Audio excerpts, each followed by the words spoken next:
Graça e paz.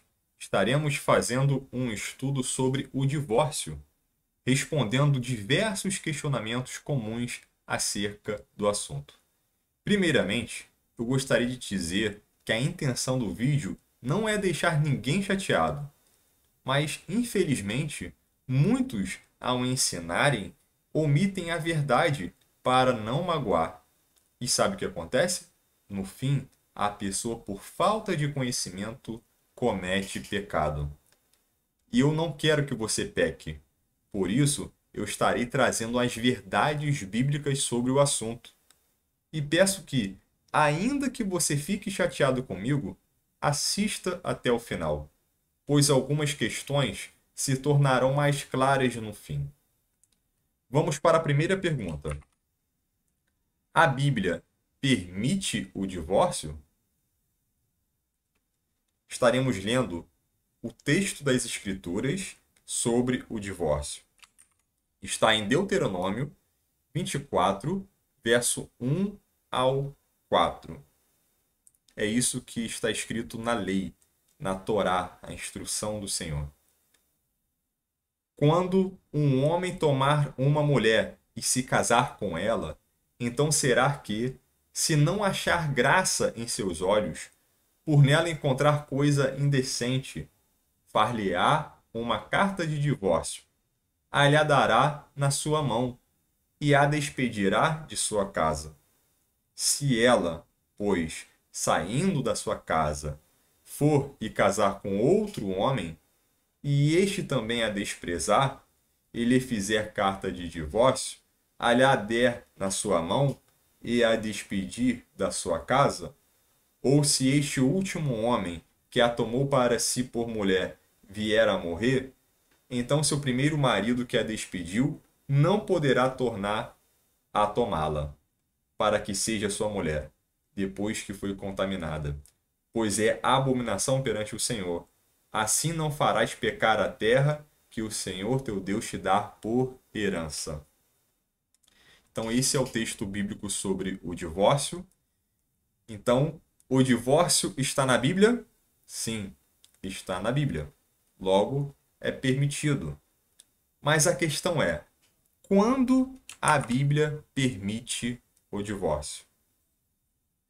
Nos dias de Jesus, os judeus concordavam que a lei permitia o divórcio. No entanto, eles divergiam quanto àquilo que constituiria um fundamento válido para o divórcio. Nesse texto que nós lemos anteriormente, em Deuteronômio 24, no verso 1, está escrito: quando um homem tomar uma mulher e se casar com ela, então será que, se não achar graça em seus olhos, por nela encontrar coisa indecente. Veja esse destaque: coisa indecente. Far-lhe-á uma carta de divórcio, e lhe a dará na sua mão e a despedirá da sua casa. No primeiro verso, onde está escrito coisa indecente, em hebraico, se lê irvat davar. Irvat davar. Irvat é indecente, impróprio, e davar, coisa, algo, trazendo o sentido de algo imoral, uma conduta desonrosa. E os fariseus possuíam divergências na interpretação dessas duas palavras no texto. Os fariseus da Beit Hillel, que é a casa de Hillel, que são seguidores da escola farisaica do rabino Hillel, eles tinham um pensamento menos rígido quanto ao divórcio. Qualquer coisa desagradável para o marido tornava o divórcio permissível. Ao lerem Ervat Davar, coisa indecente, eles separavam ambas palavras, interpretando como se houvessem dois motivos permissíveis para o divórcio. seriam dois motivos permissíveis. Ou seja, poderia ser por coisa, qualquer coisa, ou por indecência, algo indecente, algo impróprio, ou seja, o adultério.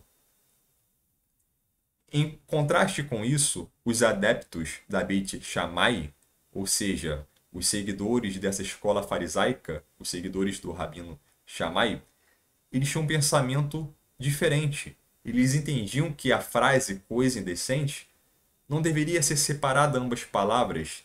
Ervat davá seria algo indecente, ou seja, nada além do que o adultério.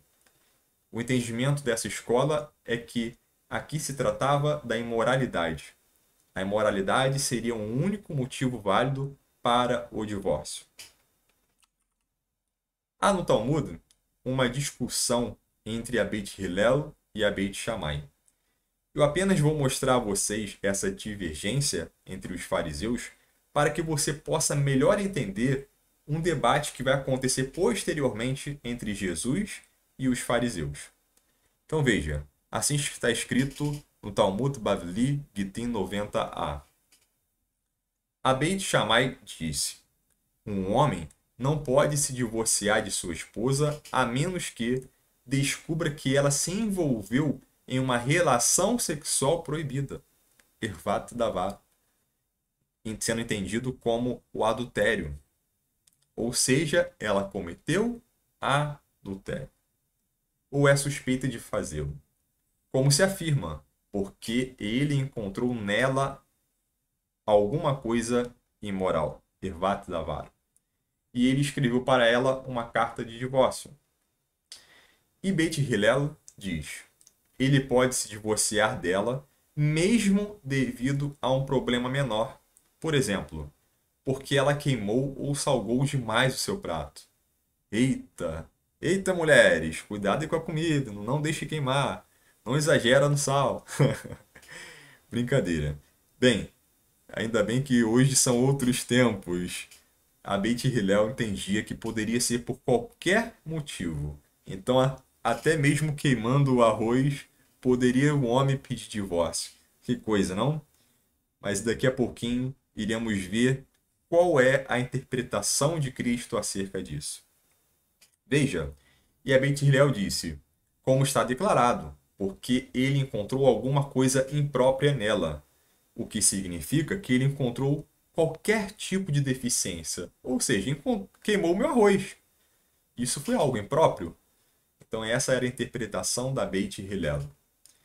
Agora eu te pergunto, qual é a visão de Jesus acerca do divórcio? Os fariseus, em certa ocasião, tentaram envolver a Jesus no debate rabínico, como vemos nos evangelhos.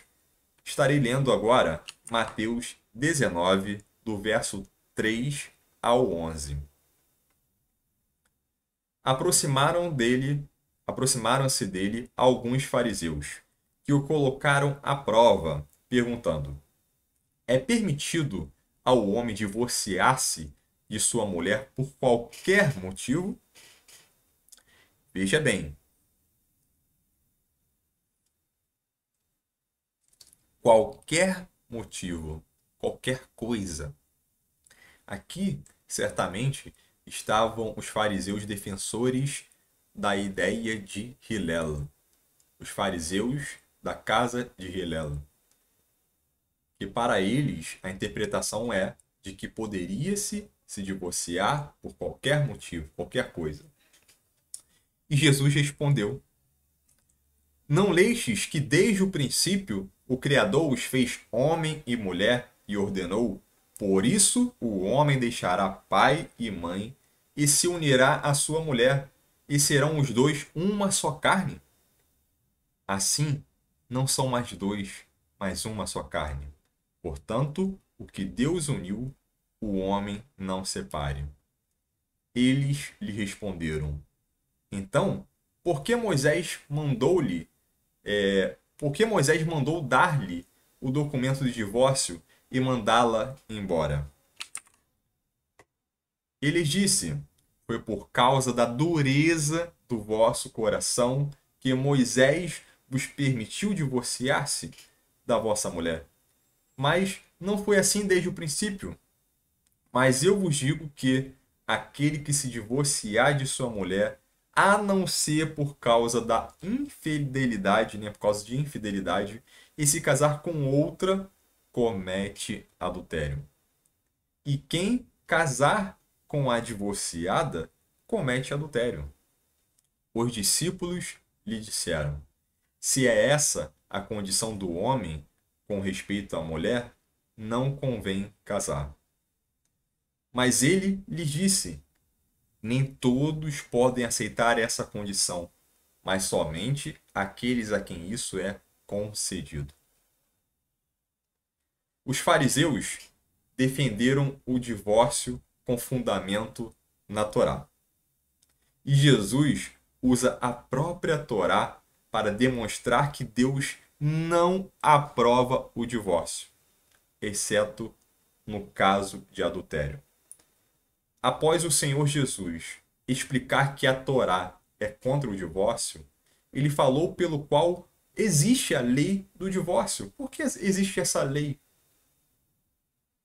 Por causa da dureza do vosso coração, vos permitiu divorciar-se da vossa mulher. Mas não foi assim desde o princípio.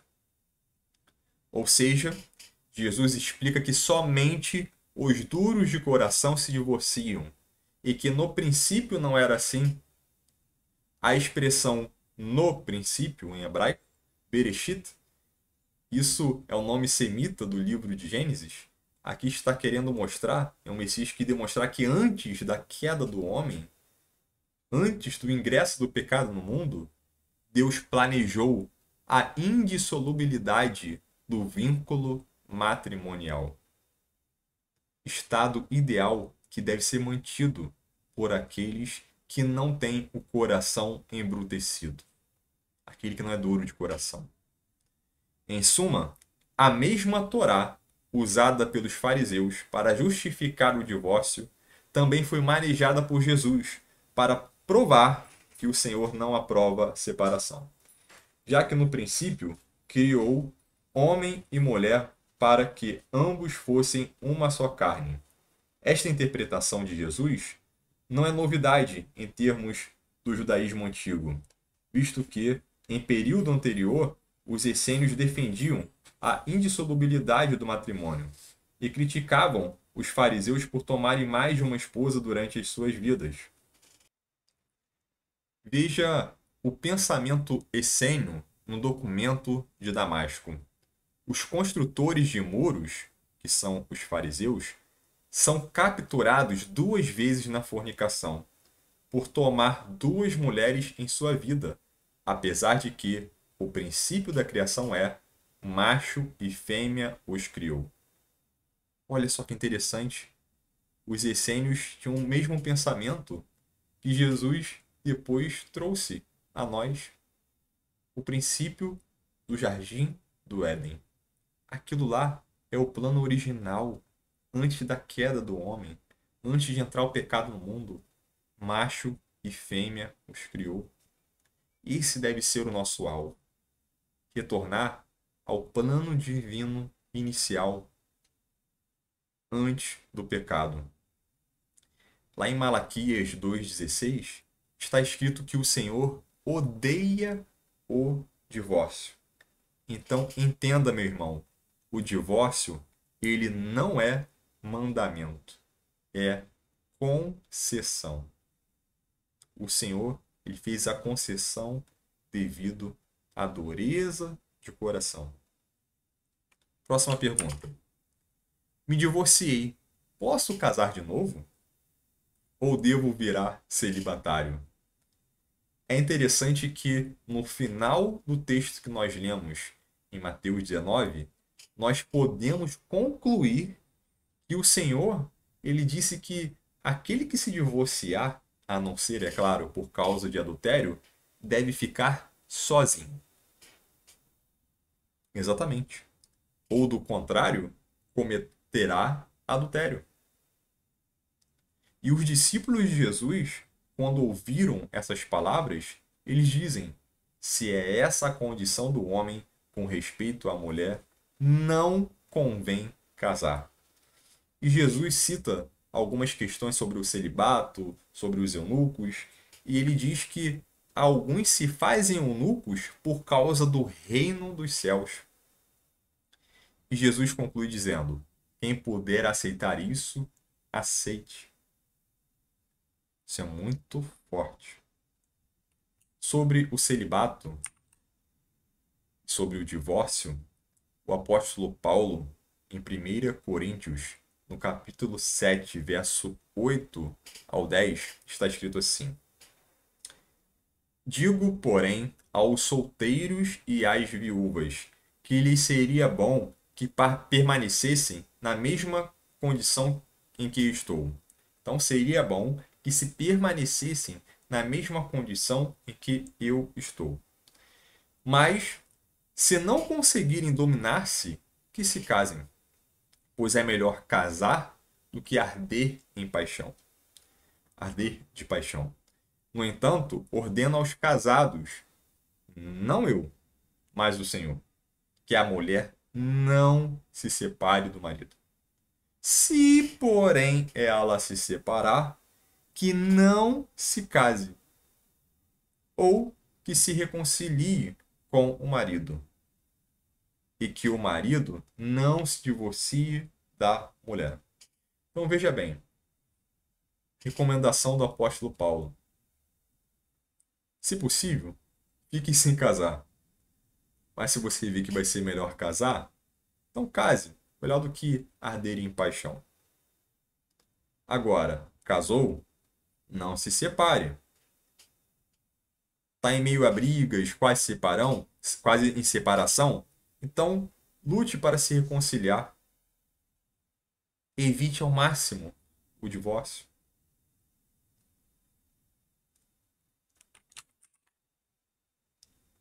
Em outro momento, Jesus disse assim, em Mateus 5:31.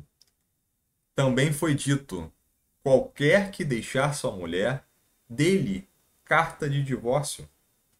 Eu, porém, vos digo que todo aquele que divorciar de sua mulher, a não ser por causa de infidelidade, faz que ela cometa adultério. E quem se casa com a divorciada, comete adultério.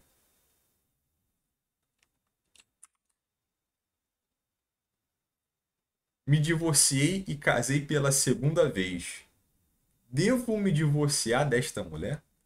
Ou seja, casou pela segunda vez e agora descobriu. Caramba, e agora? Não era pra eu ter casado de novo, eu errei. E agora, o que eu faço? Vou me divorciar desta mulher? Não, não é para se divorciar de novo. Estaria cometendo o mesmo erro pela segunda vez. No final deste vídeo, eu farei algumas colocações importantes sobre este caso. Então assista até o final. Próxima pergunta. Fui traído. Sou obrigado a me divorciar?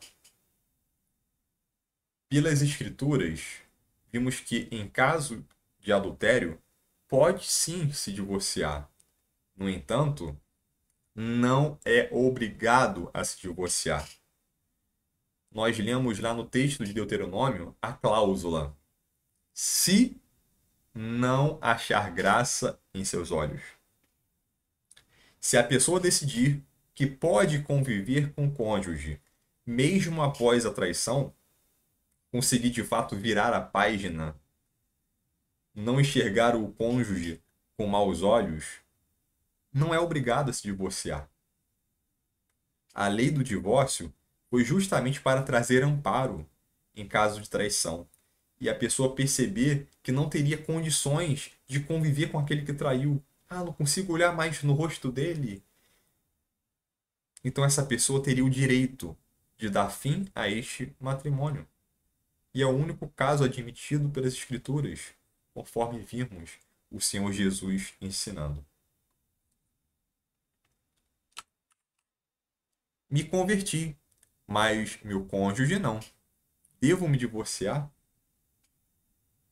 Meus irmãos, Em 1 Coríntios 7, do verso 12 a 16, está escrito: Mas eu, não o Senhor, digo aos outros: se algum irmão tem mulher incrédula, e esta consente em viver com ele, não se divorcie dela. E se alguma mulher tem um marido incrédulo, e este consente em viver com ela, não se divorcie dele. Porque o marido incrédulo é santificado por causa da mulher, e a mulher incrédula é santificada por causa do marido crente. De outro modo, os vossos filhos seriam impuros, mas agora são santos. Mas, se o incrédulo se separar, que se separe. Nesses casos, nem o irmão nem a irmã estão sujeitos à servidão, pois Deus, nos chamou para vivermos em paz. Pois, como sabes, ó mulher, se salvarás teu marido? Ou, como sabes, ó marido, se salvarás tua mulher? Então veja, meus irmãos, você se converteu após ter casado, e seu cônjuge ainda não é convertido. Você não pode se divorciar baseado apenas nisso. Ah, eu tenho fé e ele não. Não pode basear nisso. Em casos onde o cônjuge incrédulo decide que não é possível conviver com a esposa crente, ou a esposa incrédula decide que não é possível conviver com o esposo crente, aí este ou esta cônjuge crente deverá estar em paz quanto a essa decisão. Ok? Então, é o cônjuge ou, né, a mulher incrédula que decide. Se achar que não pode conviver, você deve, então, respeitar neste caso, estar em paz com essa decisão. Inclusive, é importante destacar que quando a pessoa se converte e se arrepende dos pecados, Deus perdoa, não levando em conta o tempo da ignorância. Ou seja, se divorciou enquanto era incrédulo, por ter feito alguma coisa contra a esposa ou contra o esposo, seja traição, seja agressão, se divorciou. Ok. Depois se converteu. E agora? Basta demonstrar a Deus os seus frutos. Se arrependa. Deus perdoa o pecado quando há arrependimento genuíno. Um exemplo para você. O homem traía a esposa ou a agredia. Né? Um exemplo aqui. E aí a mulher vai e pede o divórcio. E o que acontece? Se divorciaram. Tempo passou, esse homem se converteu ao Senhor. Deus não vai levar em conta a culpa pelo pecado antes da conversão. O que este homem vai ter que conviver é com a consequência do erro. E muitas das vezes há diversas consequências ruins. Agora você, meu irmão, que está me ouvindo, você que já é crente e ainda não se casou, escute bem. Não case com um incrédulo. Evite o jugo desigual. Evite. Próxima pergunta. E eu apanho do meu marido. Tenho que continuar casada com ele? Olha, para decidir isso, nós temos que levar em consideração tudo o que foi dito antes. Então vamos lá. Você não é obrigada a continuar com ele. Assim como não é obrigada a se divorciar dele. Ele bateu, depois pediu desculpas, ele demonstrou sincero arrependimento. Está disposta a perdoar isso? Ou ele bate continuamente, ele não para de bater, ele não demonstra mudança? Você consegue suportar isso? Veja, levando em consideração o texto que nós lemos anteriormente, em 1 Coríntios, entendendo que o esposo é incrédulo e por isso bate, até porque um esposo crente não faria algo do tipo, não está conseguindo manter paz no lar, justamente devido às agressões, minha irmã, você não está presa a ele.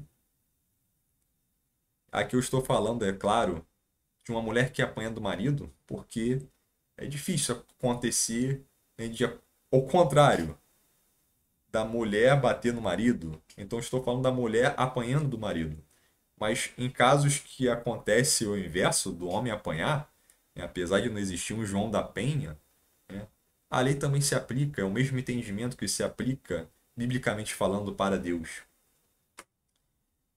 Inclusive, né, falando sobre agressão, dependendo da situação, é até indicado que esse caso se leve até a polícia. É necessário sabedoria e pedir direcionamento ao Senhor. Meus irmãos, sobre essa pergunta agora, é necessário levar muita coisa em consideração. Por exemplo, nós lemos lá em Deuteronômio sobre uma conduta imprópria, sobre algo desonroso, uma atitude desonrosa. Isso pode ser considerado motivo para separação. Veja uma coisa interessante. Lá em Êxodo 21, nos versos 26 e 27, está escrito: E quando alguém ferir o olho do seu servo ou o olho da sua serva e o danificar, o deixará ir livre pelo seu olho. E se tirar o dente do seu servo ou o dente da sua serva, o deixará ir livre pelo seu dente. Olha que interessante. Na Bíblia, vamos ver que um servo que apanha do seu senhor, ele pode ser levado à libertação. Deus leva em conta até mesmo um servo. Olha só que interessante. O seu senhor deveria libertá-lo em algumas situações de agressão. Quanto mais o senhor levaria em conta a mulher por ter apanhado do marido. Então veja, é algo que pode ser levado em muitas considerações. Inclusive, se isso aqui acontece, por exemplo, nos dias de Moisés, uma agressão dessa, certamente aquela mulher iria até os juízes e iria, né, falar contra o marido, pedindo ali um divórcio. E ainda que ele não queira dar o divórcio, os juízes poderiam assim decidir devido à agressão. Então, entenda que isso aqui era algo julgado. Ainda que a gente vê que na lei não há algo pertinente sobre a agressão, quando existia algum caso, havia o julgamento, ok? E certamente esses outros textos poderiam ser usados para definir qual é a vontade de Deus para determinados casos. Próxima pergunta. Me divorciei, perdi minha salvação? Pergunta interessante. O que você me diz?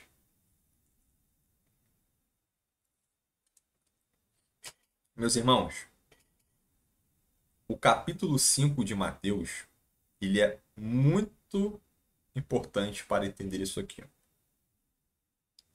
Eu vou pôr novamente um texto que nós já lemos.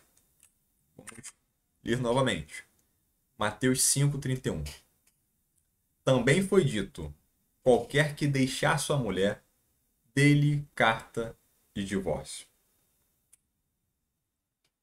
E era isso que havia sido dito. E o que Jesus diz? Que todo aquele que divorciar de sua mulher, a não ser por causa da infidelidade, faz com que ela cometa adultério. E quem se casa com a divorciada comete adultério. No capítulo 5 de Mateus, vemos que Jesus está querendo mostrar claramente a atitude e o comportamento que ele quer na vida do crente.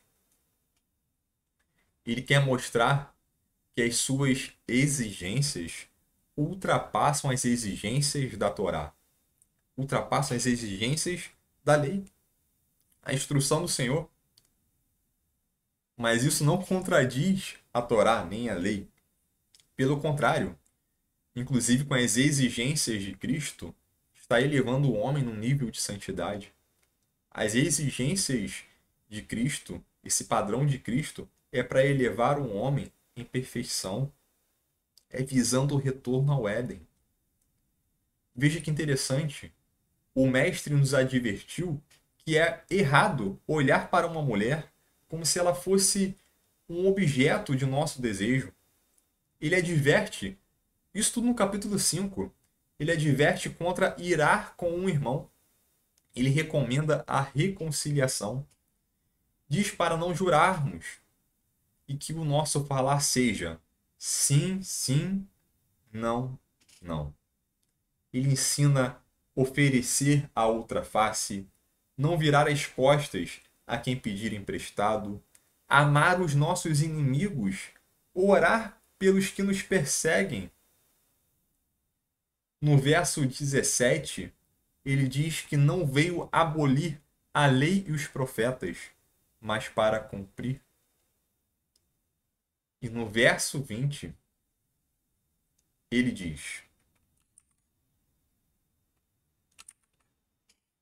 Pois eu vos digo que, se a vossa justiça não superar a dos escribas e fariseus, de modo nenhum entrareis no reino do céu. Olha só, a vossa justiça se não superar a dos escribas e fariseus, de modo nenhum entrareis no reino dos céus. Isso porque estamos vendo aqui, nesse capítulo 5, o padrão do Messias. O que ele quer para nós crentes? Ele quer que busquemos essa justiça. Ele quer que alcancemos, que busquemos a perfeição. Veja só como conclui esse mesmo capítulo 5, o último verso, está escrito assim no verso 48. Sede, pois, perfeitos, assim como perfeito é o vosso Pai Celestial. Sede, pois, perfeitos, assim como perfeito é o vosso Pai Celestial. Meu irmão, o objetivo deste estudo não é assustar ninguém, mas é para que haja um despertamento. Jesus requer dos seus discípulos um comportamento diferenciado. É um alto padrão.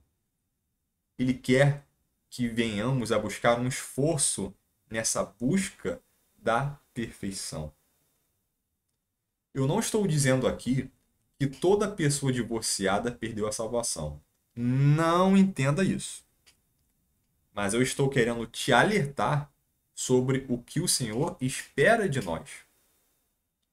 Devemos fazer ao máximo para sermos perfeitos. Fazer ao máximo, até onde a gente conseguir. Agora, se você no passado, você já se divorciou, você já adulterou, você já pecou, meus queridos, só tem uma coisa a te falar. Se arrependa. Não cometa estes mesmos erros. Eu não posso dizer se você será salvo ou não. Mas eu quero que você saiba que o Senhor, ele perdoa o pecador quando este se arrepende. Nós temos o exemplo do rei Davi. Caiu em adultério. Agiu de forma terrível. Mas ele buscou sincero arrependimento e foi perdoado. Não importa o que você fez, você ainda tem jeito. O Senhor quer te salvar. Agora eu te faço uma pergunta. Você quer ser salvo? Então se arrependa e viva conforme a vontade de Deus. Próxima pergunta é: Uma pessoa divorciada pode desempenhar funções na igreja? Veja, cada congregação tem a sua doutrina. E, infelizmente, muitas das vezes, os próprios líderes são pessoas que estão no segundo, terceiro, quarto, quinto casamento. Eu não posso responder por todas as igrejas. Cada caso é um caso. Mas vamos lá. Para uma decisão dessa, deveria ser levada diversas coisas em consideração. Coisas estas que já estudamos aqui. Primeiramente, é importante diferenciarmos dois tipos, dois grupos de divorciados, digamos assim. Nós temos o primeiro grupo, que é aquele que optou por ficar sozinho. Se divorciou, mas vou ficar sozinho, celibato. E tem aqueles que decidiram por um novo casamento após o divórcio. Eu, particularmente, não vejo, biblicamente falando, motivos para que um indivíduo que optou por ficar só, que ele seja impedido de desempenhar uma função. Uma vez que, se assim ele decidiu ficar só, assim como o exemplo de Jesus sobre os eunucos, ele decidiu isso porque ele optou pelo reino. Agora, para o outro grupo, para aqueles que decidiram por um novo casamento, eu creio que o líder ele deveria analisar algumas questões. Lembrando que cada caso é um caso. Coisas que deveriam ser analisadas. Qual foi o motivo do divórcio? Foi por qualquer coisa? Se divorciou antes da conversão? Lembrando que se foi antes da conversão, o Senhor, ele perdoa aquele tempo da ignorância, quando a pessoa vivia na prática do pecado, ele não leva em consideração o pecado. O divórcio, ele veio após o adultério? O divórcio aconteceu porque apanhou do cônjuge? Essas coisas devem ser levadas em consideração. Veja, meus irmãos, um segundo casamento não é o padrão de perfeição de Cristo. Portanto, como eu disse, cada caso é um caso. O pastor ele conhece a ovelha que tem e certamente ele levará tudo em consideração. Assim como o juiz do universo também levará tudo em consideração quando ele vier a reunir os seus eleitos. Tudo será levado em consideração. Então, respondendo essa pergunta, uma pessoa divorciada pode desempenhar funções na igreja? Sim, pode. Agora, o líder, ele deve avaliar o caso. Até mesmo os mais extremos, como o de adultério. O líder ele pode ver se há frutos de arrependimento por parte do pecador. Se nós sabemos que o próprio Deus poderá perdoar o pecado, o pastor ele poderia sim permitir que esta pessoa atue na obra. E a decisão pastoral, ela deve ser respeitada. Se o pastor aceitar ou se proibir, ou ainda que a proibição seja por um período de tempo, a decisão deve ser respeitada. Infelizmente, algumas pessoas, para tentar justificar o pecado, tentam pegar textos bíblicos e trazer o seu próprio entendimento. Alguns tentam dizer que, mas o texto bíblico tem duas palavras no grego, que uma é apolou, outra é apostasion, e apolou seria o repúdio, o divórcio seria apostasion, então é diferente o repúdio do divórcio. Meus irmãos, isso é apenas desculpa para justificar o pecado. Divórcio e repúdio andam juntos no texto bíblico. São coisas diferentes? São. Em qual sentido? O repúdio é o ato de você despedir. O divórcio é o documento, é a forma de legalizar a separação, digamos assim. Veja, o ato de despedir, todo divórcio se despede. Em todo o divórcio há o repúdio. Você pode analisar isso no grego, no hebraico, no aramaico. Em todo divórcio há o repúdio. Essa palavra apolu, que é usada para despedir, inclusive vamos ver até em textos sendo aplicada para outros casos. Por exemplo, os discípulos pedindo para Jesus se despedir da multidão. Vai ser aplicada esta palavra, que é despedir. É o ato de você se despedir. Pode ter o sentido de você colocar para fora, no caso do casamento. Mas deu para entender que divórcio e repúdio, nas aplicações do texto bíblico, nas falas de Jesus, tem o mesmo sentido. Porque quando Jesus fala ali com os fariseus, ele está falando a respeito da lei. A respeito da lei sobre qual é o motivo para se divorciar. Qual seria o motivo aceito, algo lícito para se aceitar o divórcio? E aí você vai ver no grego apoluo, despedir, porque o indivíduo ele se divorcia para colocar para fora a mulher, se despede da mulher. Então veja, não há diferença no entendimento. Quem usa essas duas palavras que são de fato diferentes para dizer que se divorciar é uma coisa e repudiar a mulher é outra, não caia nessa. Isso é desculpa para o pecado. O texto bíblico, apesar de ambas palavras serem diferentes, divórcio e repúdio, elas andam juntas. Quem divorcia, repudia. Entenderam?